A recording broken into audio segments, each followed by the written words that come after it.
Chapter 31. The next day, Wednesday allowed herself the faintest curl of a smile as she skimmed the newly updated sign-up sheet pinned outside her dorm door.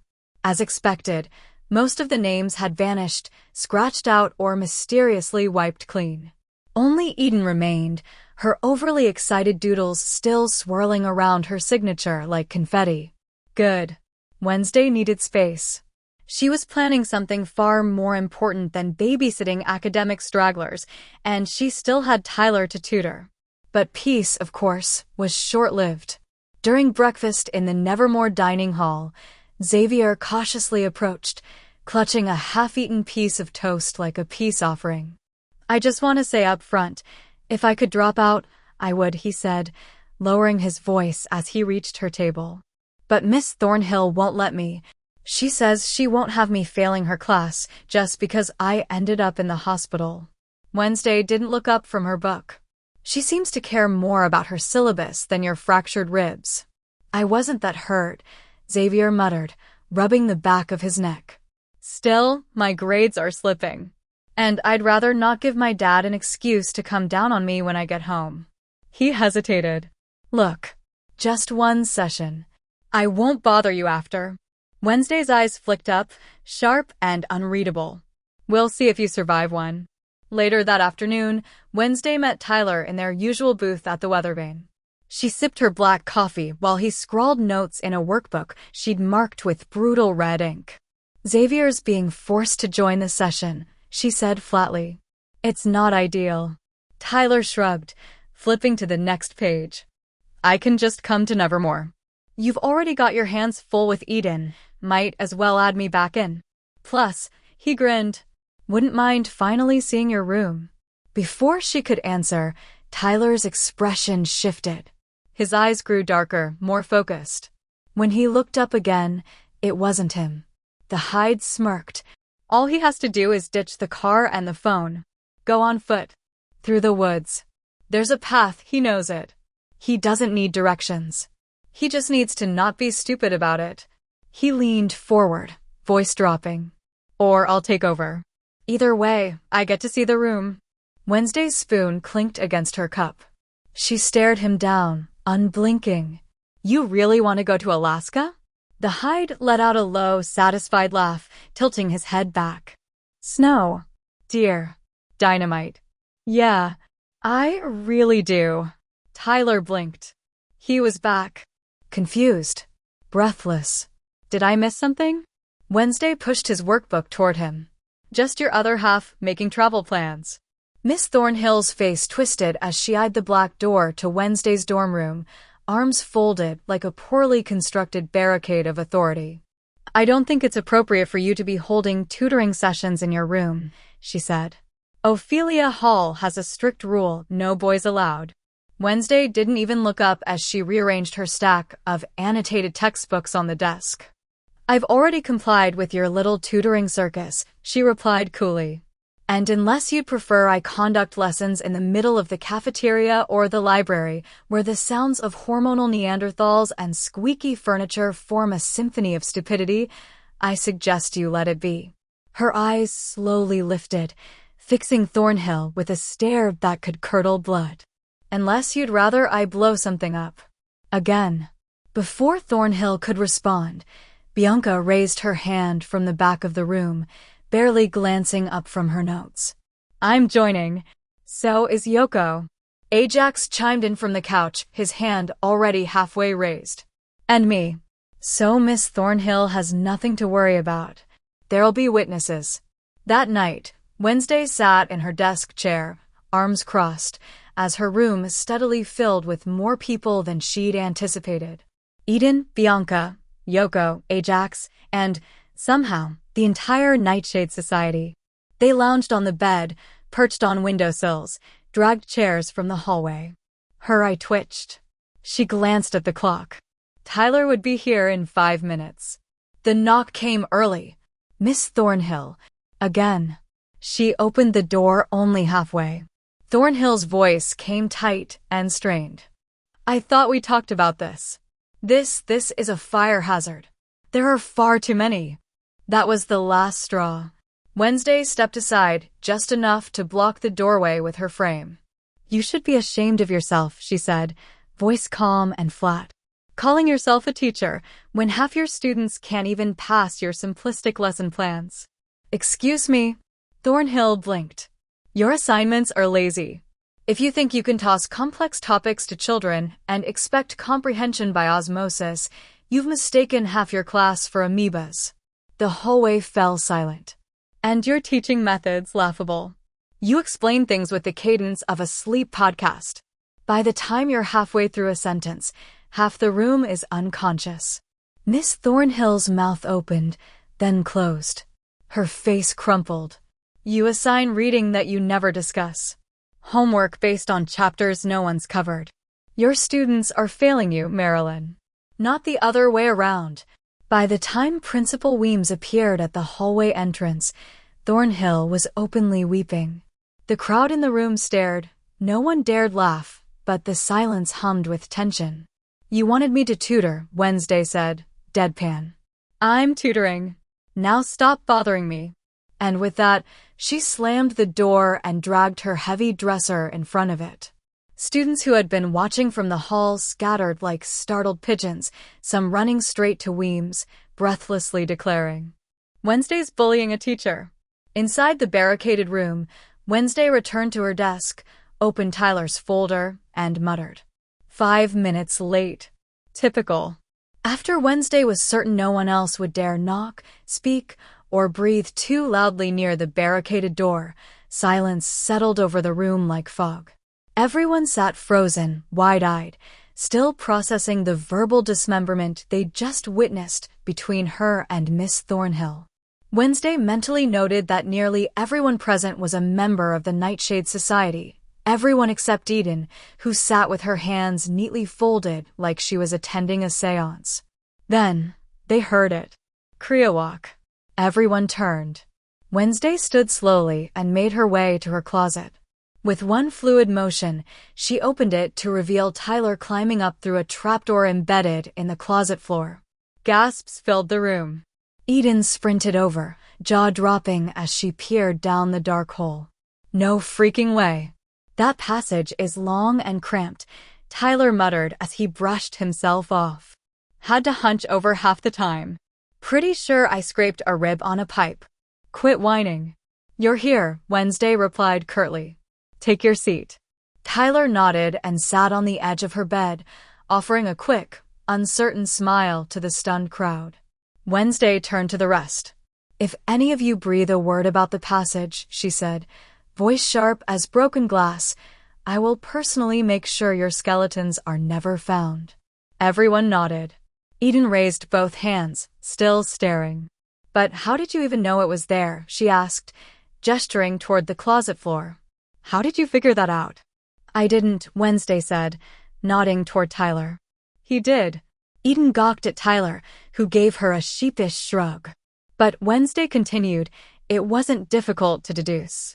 Nevermore is over 400 years old. It was built shortly after the Outcast Normie War. Any intelligent architect would have anticipated a second wave of conflict and built in failsafes, escape tunnels, hidden rooms, secret exits. There are more." Eden blinked. "If you know where to look," Wednesday replied, tone unreadable. And with that, she clapped her hands once. "Now, since you've all so eagerly signed up, let's begin this farce of a tutoring session." Everyone reached for their notebooks like they were obeying a military commander, and Wednesday, satisfied at last, opened her textbook, eyes already scanning for the first victim. The tutoring session began with Tyler handing over his essay to Wednesday. She accepted it with her usual poker face, but as her eyes scanned the pages, her brow lifted slightly, just enough to show she was, dare she say it, impressed. "You've improved," she muttered, flipping through his structured paragraphs. Sentence structure is solid. Argument clear. Only a few stylistic errors. With a few quick swipes of her pen, she made minor corrections, then handed the paper back in under 5 minutes. Tyler grinned. "So, that's good, right?" "It's passable," she replied flatly. "By Jericho high standards, it's practically award-winning." Eden, beaming with optimism, practically leapt out of her chair to hand Wednesday her essay. Okay, be nice, she joked nervously. Wednesday's eyes narrowed as she began reading. That optimism vanished in real time. This isn't an essay. This is a grammatically unstable disaster zone, she said, grabbing her red pen like a weapon. She began scribbling notes in the margins. Use commas to separate items in a list. Use commas after introductory words or clauses. Do not insert commas randomly in the middle of a sentence unless you're trying to start a literary revolution and failing. I is always capitalized, even when it's part of your scattered sense of self. Eden blinked. I just thought. You didn't. Wednesday cut in. That's the problem. Next came Bianca's paper. Wednesday read it with practiced efficiency. You rely too much on passive voice. This sentence, the potion was brewed by the class, makes it sound like your class is afraid to take responsibility. Use active voice. Bianca rolled her eyes, but nodded. Fair. One by one, Wednesday went through each report, her pen moving faster than their brains could follow. Every critique was cutting but accurate. Ajax flinched each time she circled a word, while Yoko looked like she was silently planning her revenge. Finally, she turned back to Tyler. Spanish. He handed over a folded pop quiz. She read it, expression unreadable. Only 2 errors, she said. You translated, I am tired, as yo soy cansado. Incorrect. You use estar for temporary states. It's estoy cansado. Right, Tyler nodded. Because I'm not always tired. Just most days. Chronic fatigue isn't a personality trait, she replied. He grinned. Try telling that to my generation. She didn't smile, but her pen hovered for a second before she put it down. Better than I expected, she said softly. And with that, the session continued, Wednesday wielding her red pen like a blade, pruning mediocrity with every stroke, while Tyler quietly, and maybe smugly, basked in the smallest victory, her approval. Principal Weems had half a mind to drag Wednesday into her office the next morning for verbally annihilating Miss Thornhill in front of several students. But that urge fizzled the moment a stack of progress reports landed on her desk. Eden, Bianca, Xavier, Yoko, Ajax. Each student personally handed in an annotated copy of their essay, corrections written in sharp red ink with clinical precision. Every comma mistake explained. Every weak sentence dismantled and restructured. Every faulty paragraph traced back to the exact moment their argument fell apart. We're revising them now, Bianca explained. Wednesday's notes made it kind of hard to ignore. We thought she was just being mean, Ajax added. Turns out, she's just very accurate. Weems sighed. She wasn't thrilled with Wednesday's methods, but results spoke louder than complaints. The tutoring program was working. And she had a feeling it wasn't Miss Addams who needed a talking to, it was Marilyn Thornhill.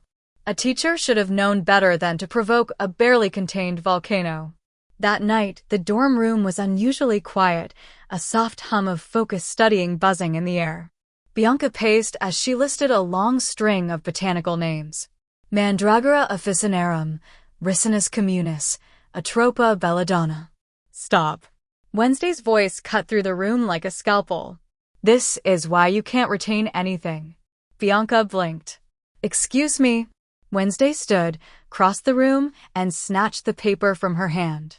You memorize names like incantations instead of understanding the meaning behind them. She circled one. Atropa belladonna, she read aloud. The genus Atropa is named after Atropos, the fate who cuts the thread of life.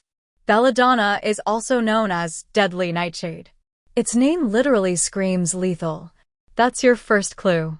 She pointed to another. Ricinus communis, the castor bean plant. The word ricinus means tick in Latin due to the seed's resemblance to the insect, and its oils are useful. But purified ricin is one of the most potent toxins known. Again, hidden in plain sight. Wednesday tapped her pen against the paper. Botanical Latin always gives you hints. Words like toxicodendron literally mean poison tree. Words like officinalis usually indicate traditional medicinal use. Stop memorizing. Start decoding. Bianca raised an eyebrow. So you're saying plants come with warning labels, just in a dead language? Exactly, Wednesday said. And anyone too lazy to learn the language deserves what happens next. The group stared at her. Yoko slowly nodded. Creepy, but helpful. Across the room, Tyler looked up from his advanced algebra worksheet. Are all your tutoring sessions like this? He asked. No, Wednesday replied, scribbling across the whiteboard. Sometimes I blow things up. She handed him a fresh sheet filled with logarithmic functions. Back to math. If you can find x, you can survive calculus. Barely. Tyler sighed, but there was a quiet smile forming as he picked up his pencil. And just like that, the study group continued under the sharp, relentless guidance of the girl who preferred threats over praise, but somehow, they were all actually learning. Exam week at Nevermore had never been so quiet. Wednesday, of course, was the first to finish and leave every classroom. She moved with her usual grim efficiency, calm, unbothered, and 10 steps ahead. Meanwhile, Eden, Bianca, Yoko, Xavier, Ajax, and a dozen other students sat hunched over their test papers, pencils scratching furiously. Their brains were finally working the way Wednesday intended. Ajax released a triumphant sigh once the last exam ended. That plant ID section? Exactly how Wednesday broke it down: herbal, toxic, poisonous, all coded in the name. And the math? Xavier muttered, wide-eyed. Not terrifying anymore. I didn't even guess on the last page. Even Eden, who had been hopeless with punctuation a few weeks ago, smiled at her multiple-choice grammar results. When the results came in, Nevermore's teachers were stunned. Eden got an A, Miss Thornhill said slowly, flipping through a tall stack of exam scores. So did Xavier. And Bianca. Yoko. Ajax. Wait, even Devin? Rena? Felix? Principal Weems raised a brow as she scanned the group's improved grades. These were C and D students a few weeks ago. Miss Thornhill was at a loss for words. That same afternoon, Principal Weems called Wednesday to the staff lounge. She was waiting with several teachers and a stack of revised essays, reports, and test results in hand. Miss Addams, Weems said, we want to commend you. The students you tutored, Eden, Bianca, Xavier, Ajax, Yoko, Felix, Devin, Rena, and several others have shown remarkable progress. Their exam scores, essays, and lab work, they've all improved. Congratulations. Wednesday folded her arms, her gaze unimpressed. I'm aware. I successfully undid weeks of your ineffective teaching methods. The teachers stiffened. What disturbed me most, Wednesday went on, voice even and sharp as a scalpel, was discovering that none of your students actually retained your lessons. There's no long-term memory. Your methods are forgettable. She opened her bag and laid out 2 quiz papers. This was Tyler's test before I tutored him, she said. Then she laid down another. This was after 6 weeks. The comparison was devastating. Before, scattered answers and red marks. After, near perfection. Retention. Comprehension. Application, she said. That's the difference between teaching and regurgitating. The room fell silent, but not out of outrage, out of quiet, dawning realization. Finally, Principal Weems chuckled dryly, shaking her head. Maybe you didn't just inherit Friday's face, she said. You might take after her more than you think. Wednesday turned toward the door. Too bad I'm not a saint, she said without missing a beat, and walked out, her footsteps echoing like a closing verdict. No one said a word. Even Miss Thornhill, still holding a corrected essay from one of her most improved students, couldn't argue. The truth had already written itself in red ink, perfect punctuation, and test scores no one could ignore. Chapter 32. The weather vane was filled with the sound of laughter, chairs scraping against the floor, and the clatter of celebratory drinks. Nevermore students gathered in high spirits, crowding into booths and swarming around tables, proudly waving their exam results in the air. At her usual booth near the back, Wednesday sat with her back straight and hands folded, like the eye of a storm untouched by the chaos around her. Tyler stood across from her, slipping her his papers. "Nearly perfect," he said, half smiling. "Even got 100% in Spanish." Wednesday barely glanced at the test. "You're not completely hopeless after all." At the cafe center, Miss Thornhill sat at her usual table with a steaming cup of tea, pretending to be absorbed in a botany journal. But her eyes drifted up the moment she spotted Wednesday and Tyler. As more students filled the space, creating a sea of sound around Wednesday's booth, Miss Thornhill slowly picked up her cup and notebook, casually rising from her seat. With careful steps, she relocated to a nearby table, close enough to hear, but far enough to avoid suspicion. Her eyes remained on her journal, but her ears tuned in. The students swarmed the booth like satellites around a planet. Ajax leaned forward, excited.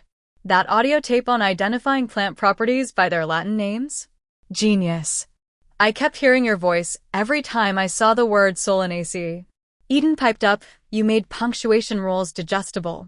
"I actually used a semicolon in my essay." Xavier laughed. "Algebra finally made sense after you explained it like a murder plot." Wednesday remained silent, but there was a faint lift at the corner of her mouth.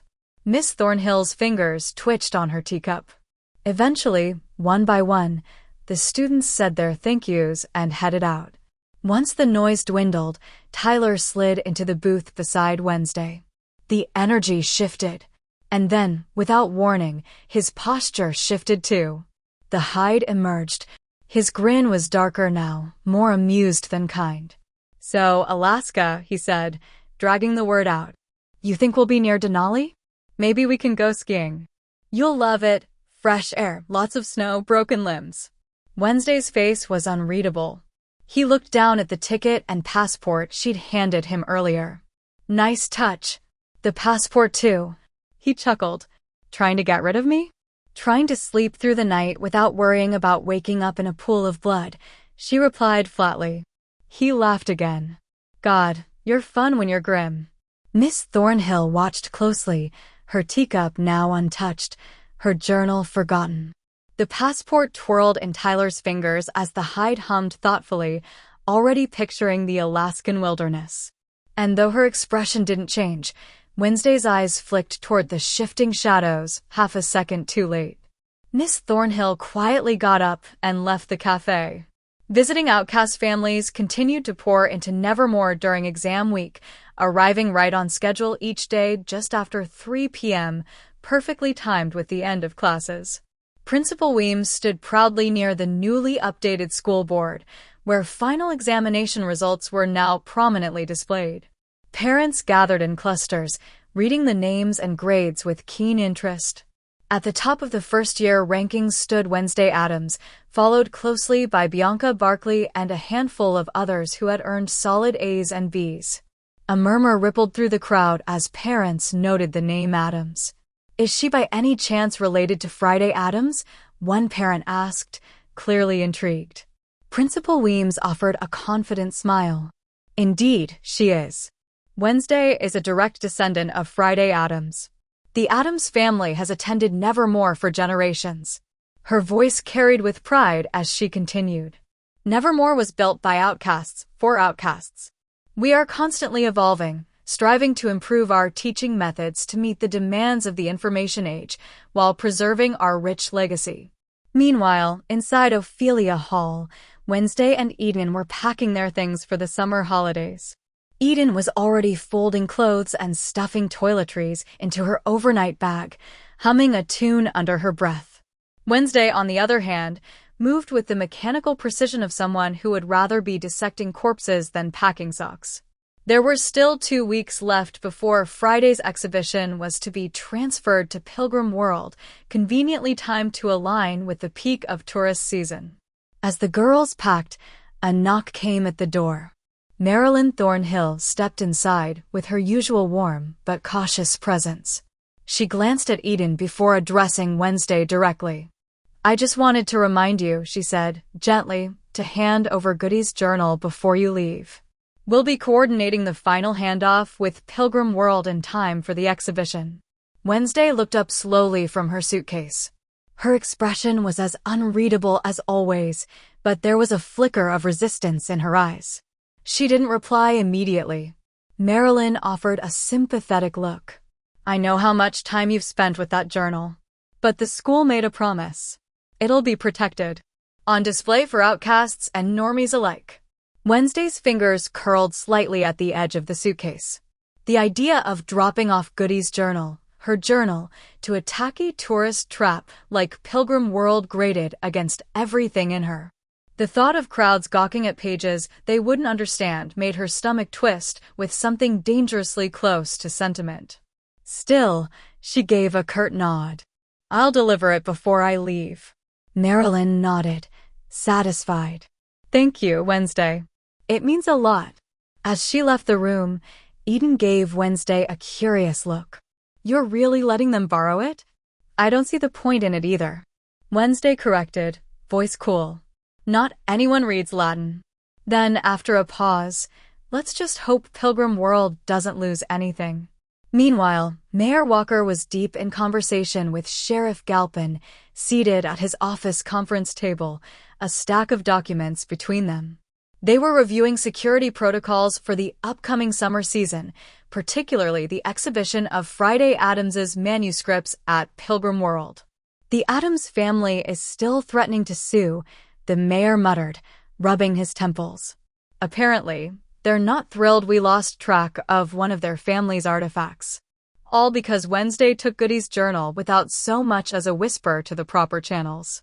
Sheriff Galpin remained silent, arms crossed. "Lucky for us," Walker continued, "it was Wednesday. Not some petty thief looking to auction it off, or a lowlife trying to make a quick buck on eBay, or worse, some drifter using it for firewood." He leaned forward, voice lowering with urgency. "We need more guards. I want metal detectors, badge scanners, the works. We're expecting an influx of tourists, outcasts, and normies alike. The Addams family already has one foot in the courtroom door. If so much as a single page gets smudged, we'll be buried under legal fees for the rest of the decade." Sheriff Galpin finally spoke, jaw tight. "Right. Because God forbid anything happens to a few parchments. When there's a murderer out there, someone who hacked a man's limbs off and left him in the woods like discarded meat. But sure, let's worry about historical calligraphy first." The room fell quiet for a beat. The mayor gave him a sharp look. "Focus, Donovan. We have outcasts pouring into Nevermore, staying in the inns, spending their money in town. They've already begun flocking to Pilgrim World since the exhibit opened. Bookings are up, and even the Weathervane's seen an uptick in business." He leaned back in his chair with a sigh. "This could be good for us, economically speaking." Galpin's expression remained tense. "And if there's a killer on the loose, then double your patrols and keep it quiet," Walker snapped. "We need the sheriff's department alert and coordinated. I don't want a single tourist getting pickpocketed, harassed, or even bumped into the wrong way. The Addamses are watching us like vultures. If another artifact goes missing or gets damaged, you'll have a PR nightmare," Galpin finished flatly. Walker stood up and began pacing. "A PR nightmare and a lawsuit from one of the most notoriously litigious families in outcast history. So yes, Donovan, public safety is your problem now. Handle it." Sheriff Galpin didn't reply. But as he left the room, he made a mental note. Artifacts weren't the only things at risk of disappearing this summer. Miss Thornhill quickly rushed after Wednesday the moment she spotted her walking past in the hallway of Nevermore, her luggage already packed and loaded. She wasn't running, more like fast walking with long, urgent strides, trying to catch up before the girl slipped away completely. Outside, the Addams family's vintage black hearse was already waiting near the entrance, the monstrous butler lurch standing tall as he opened the door for Wednesday. From one of the upper windows, Principal Weems quietly observed the scene unfolding below. She noticed the way Miss Thornhill was weaving through students and faculty, practically pushing through the crowd just to catch up, even though Wednesday was simply walking. By the time Miss Thornhill reached the front entrance, she was nearly out of breath. She managed to catch up just as Wednesday placed a foot on the step of the hearse. "Miss Addams," she called out, panting. "I hope you didn't forget you were supposed to hand over Goody's journal before you leave." "I'm dropping it off at Pilgrim World," Wednesday replied coolly, one hand already reaching for the door. But Miss Thornhill quickly pushed the door shut, still catching her breath. "I'll come with you," she said, forcing a smile. "Why?" Wednesday asked, glancing at her with her usual deadpan stare. That's when Principal Weems stepped in behind them, having silently made her way down.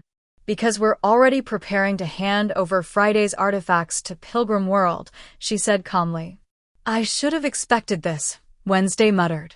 "On the contrary, Miss Addams," Weems replied, "we were headed there anyway.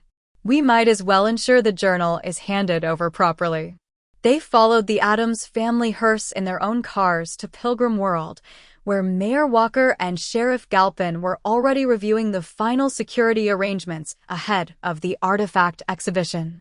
The area was abuzz with activity, staff moving barricades, cameras being tested, and metal detectors being assembled at various checkpoints. Both the mayor and sheriff were surprised to see Wednesday Addams, dressed in her signature black dress, stepping out of the hearse. She was flanked by Miss Thornhill and Principal Weems, who walked with the kind of calm determination that said this visit was very much intentional. The mayor straightened up as Wednesday approached, his voice overly polite. "Miss Addams," he greeted her with a tight smile. "We'll take the journal now." Wednesday's expression didn't change. Wordlessly, she reached into her bag and slowly pulled out Goody's journal, but her grip didn't loosen. "Miss Addams," Miss Thornhill prompted gently. She held on for a moment longer, glaring at the mayor like she could already see the incompetence that awaited. It got so awkward that he had to tug the journal from her fingers, practically prying it loose. Before turning to leave, Wednesday fixed both the mayor and sheriff with an unblinking stare. "I want to see the security details." Mayor Walker began to object, and Sheriff Galpin crossed his arms, clearly annoyed, but before either of them could speak, Lurch stepped forward. He loomed over the group like a dark tower, his unnaturally tall frame casting a shadow that fell across all four adults. His silent presence alone made both men take an uneasy step back. Clearing his throat, the sheriff nodded stiffly.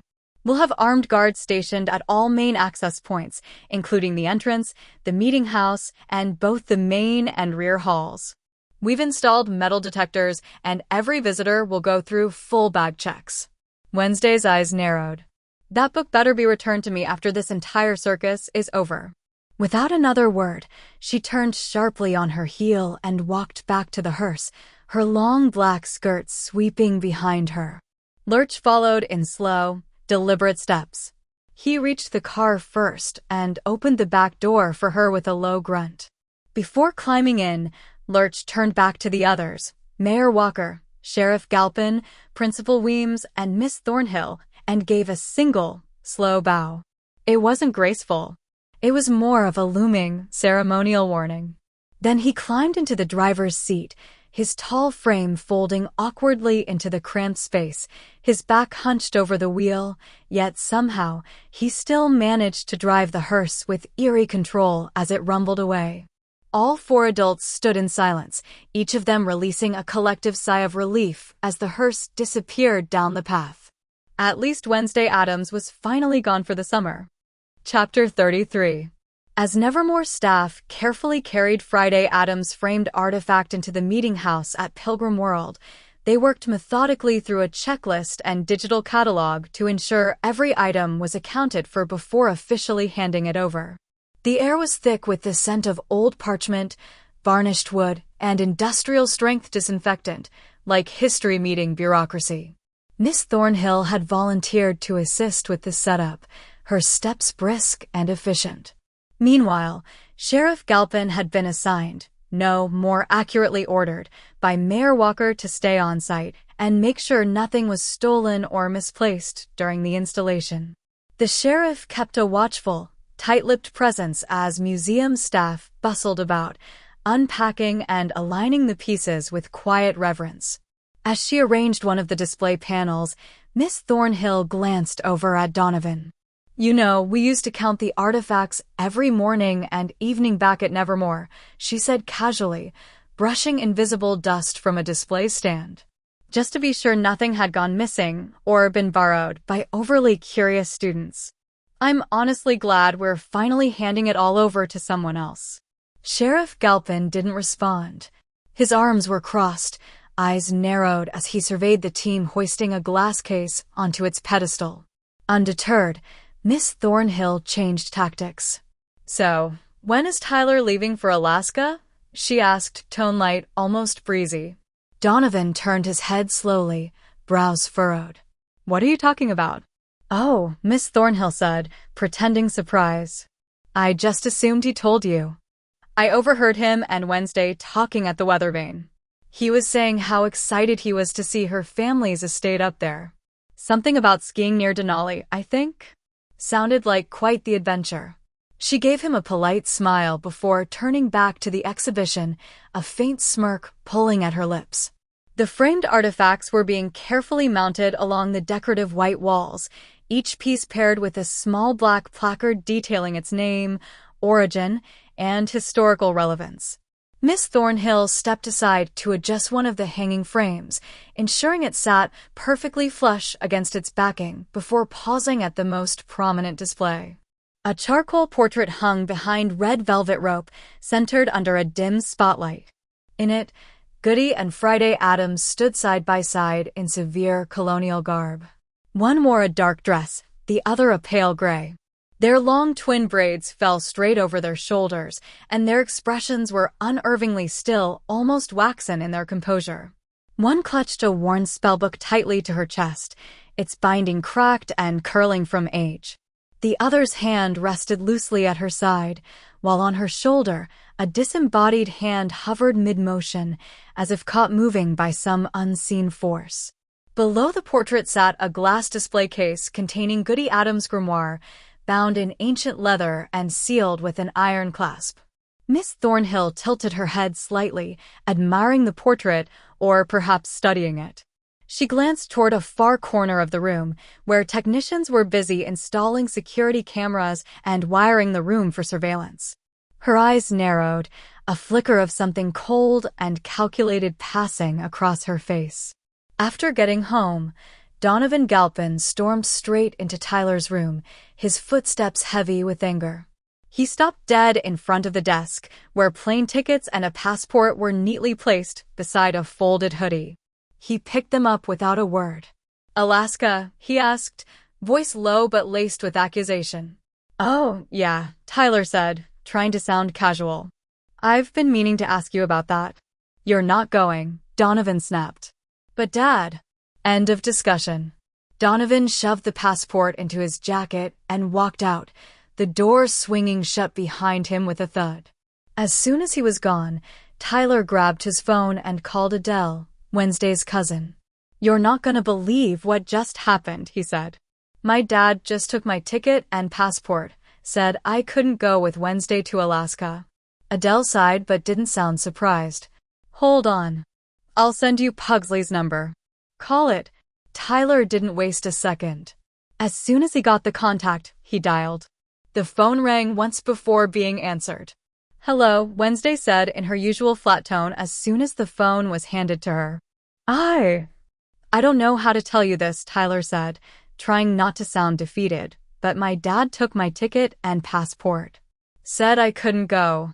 "Is that so?" she replied, unimpressed. "You okay?" he asked. "Of course. But you might be out of luck if you try calling me all summer. There's barely any signal at the estate in Alaska," she added coolly, then her tone shifted, darker, more commanding. She wasn't speaking to Tyler anymore. She was speaking directly to the hide. "Don't let anyone see your loose control or see your monster form unless you're prepared to dig a proper grave." Her voice was cold, deliberate. "You can hunt animals if you must, but if you kill a person, you bury the body. Understand?"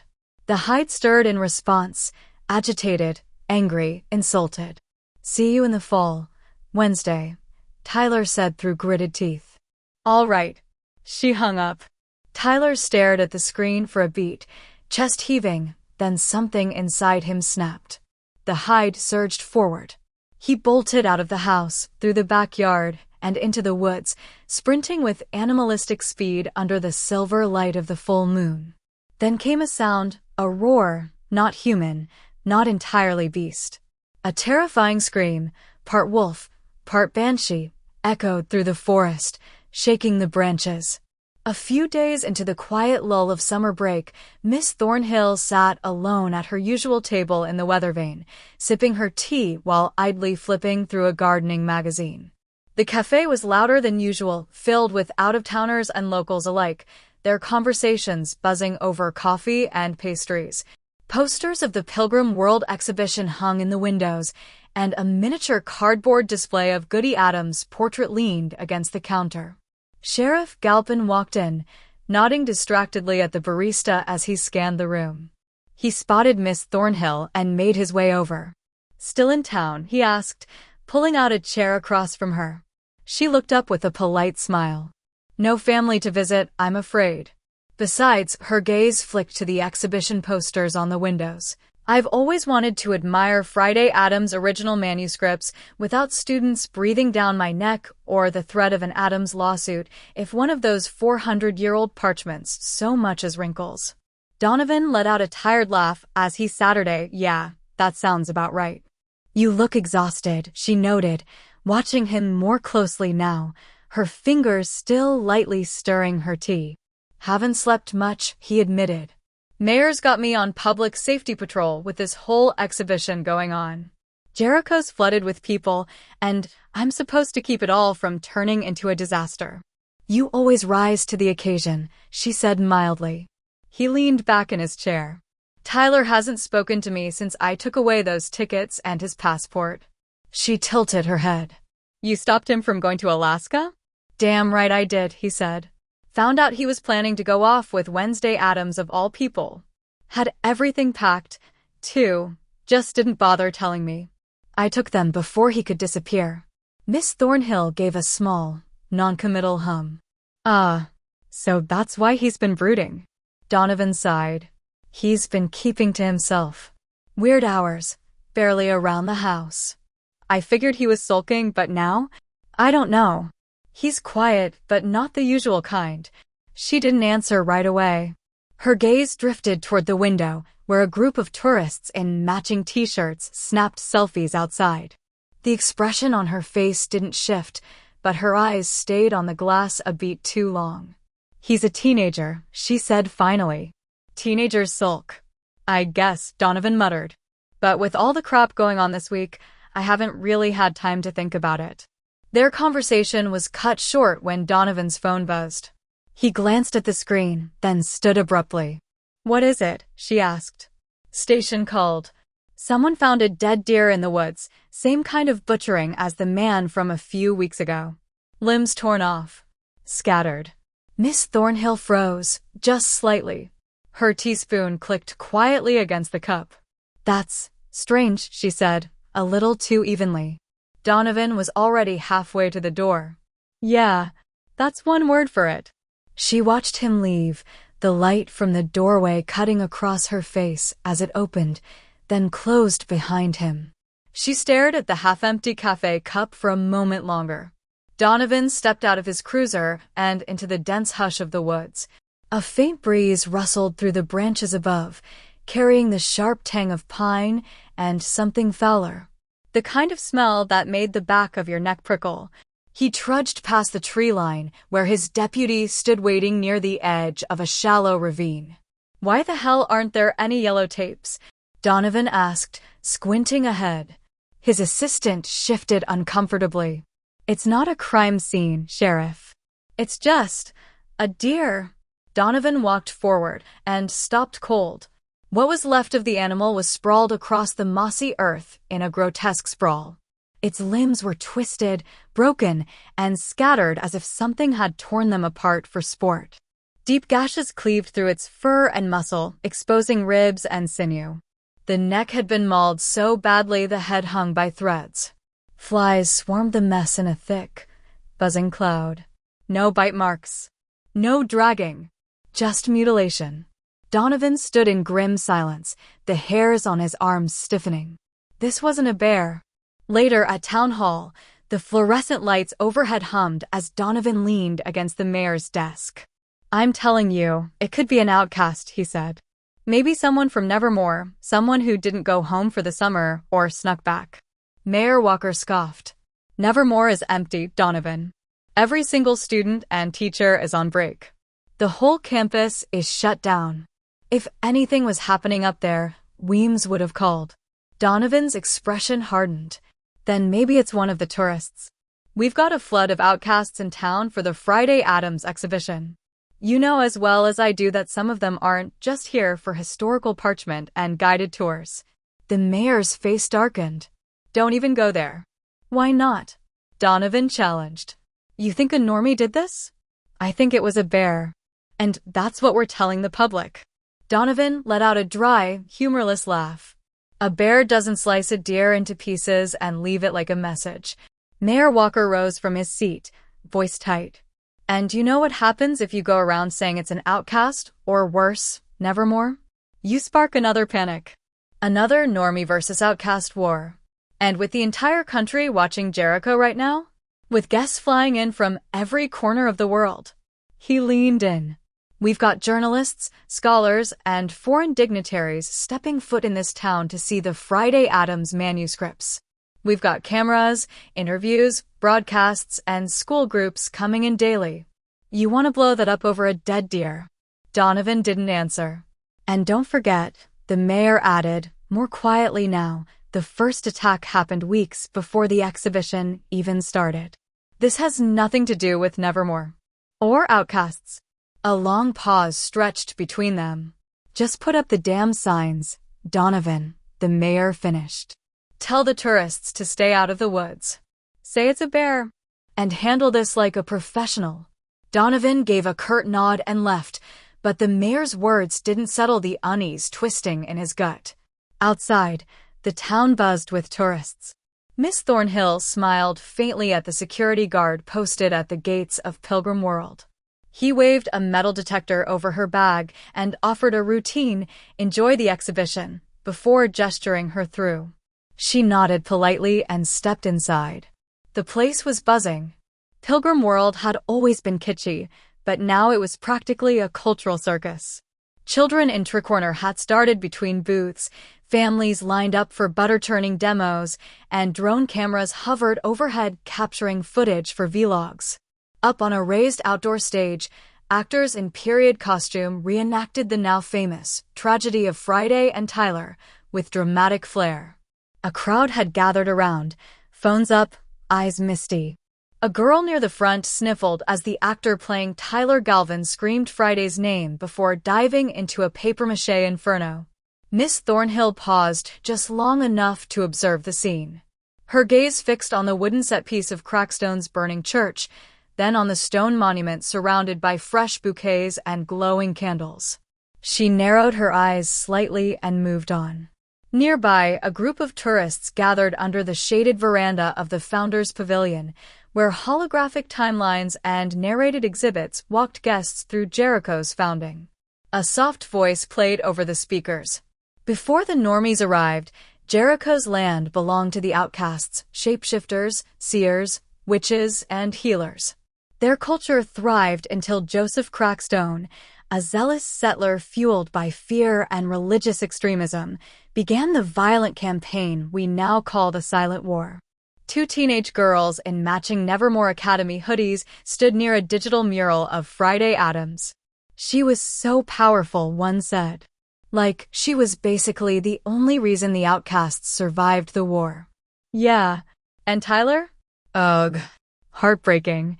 They were basically Romeo and Juliet, except Romeo got burnt alive trying to save her," the other added, clutching a souvenir pamphlet.